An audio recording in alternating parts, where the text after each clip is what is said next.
Saudara, kita ke sorotan selanjutnya. Dua warga negara Malaysia ditangkap terkait penipuan yang memanfaatkan pemalsuan sinyal jaringan seluler. Para pelaku mengirim SMS secara massal dari perangkat pemancar sinyal rakitan yang disebut BTS palsu atau fake BTS dengan mencatut nama bank.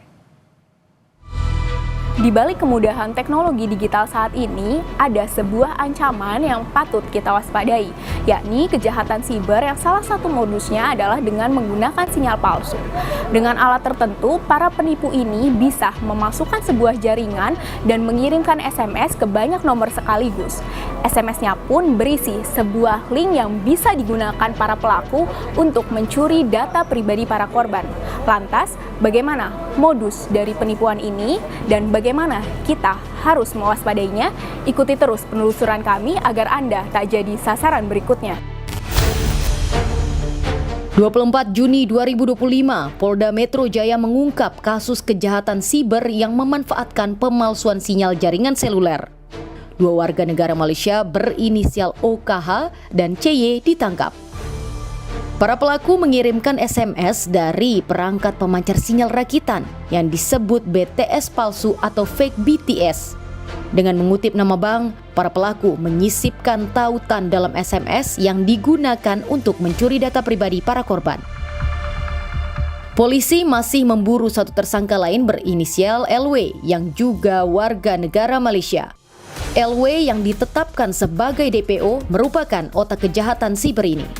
Ada 3, tapi kan yang satu masih DPO. Sindikat ini, dia ada operatornya, ya DPO ini yang ada di Malaysia. Dialah yang sebagai otak dari tindak pidana ini. Dia yang merangkai peralatan tersebut, dia yang membuat fake BTS, ya kan, yang merakit di dalam kendaraan, ya toh.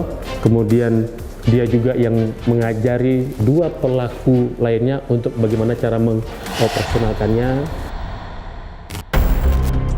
Polisi menyebut perangkat fake BTS dipasang di dalam 2 unit mobil. Kedua tersangka OKH dan CY berperan mengoperasikan perangkat tersebut di berbagai tempat keramaian. Setelah sudah mereka bisa, pelaku kembali ke Malaysia, pelaku yang kita DPO-kan ini, yang 2 ini akhirnya mulai mencari tempat-tempat di mana bisa para korban ini banyak untuk terjaring sebagai korban. Di sekitaran Bundaran HI.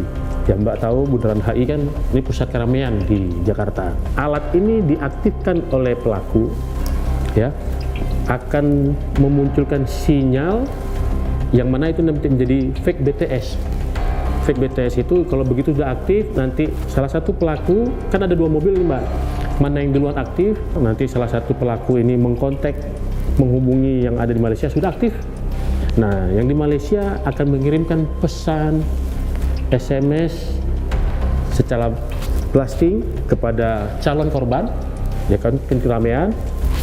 Nah, tapi dengan menggunakan jalur SMS premium dari beberapa bank swasta dan beberapa bank BUMN milik Indonesia. SMS penipuan yang diterima para korban tidak mencantumkan nomor pengirim, namun langsung memunculkan nama bank yang kemudian dipercaya oleh para korban sebagai pihak pengirim pesan. SMS tersebut berisi tautan palsu yang menyerupai tautan resmi milik bank. Saat tautan diklik, muncul tampilan yang menyerupai situs resmi bank. Disitulah korban dimintai mengisi data pribadi, termasuk kode OTP atau kode verifikasi. Jadi korban tidak sadar bahwa itu bukan link resmi. Nah, pada saat dia mengklik, dia minta nomor nama lengkap, isikan NIK, terus nomor rekening, sampai nanti begitu dia kirimkan kode OTP, bisa tahu nggak kode OTP-nya berapa. Para korban tidak cepat sadar, tergiring oleh pelaku untuk menjadi korban tidak siber. 4 orang menjadi korban dalam kasus ini. Salah satunya menderita kerugian hingga 100 juta rupiah. Dari berapa miliar yang sudah dikirimkan, kemudian karena kecepatan dari pelaku korban melaporkan ke penyidik juga berkoordinasi kepada pihak bank, kemudian diblokir itu rekening, sehingga pelaku hanya berhasil untuk mengambil kerugian kurang lebih 100 juta.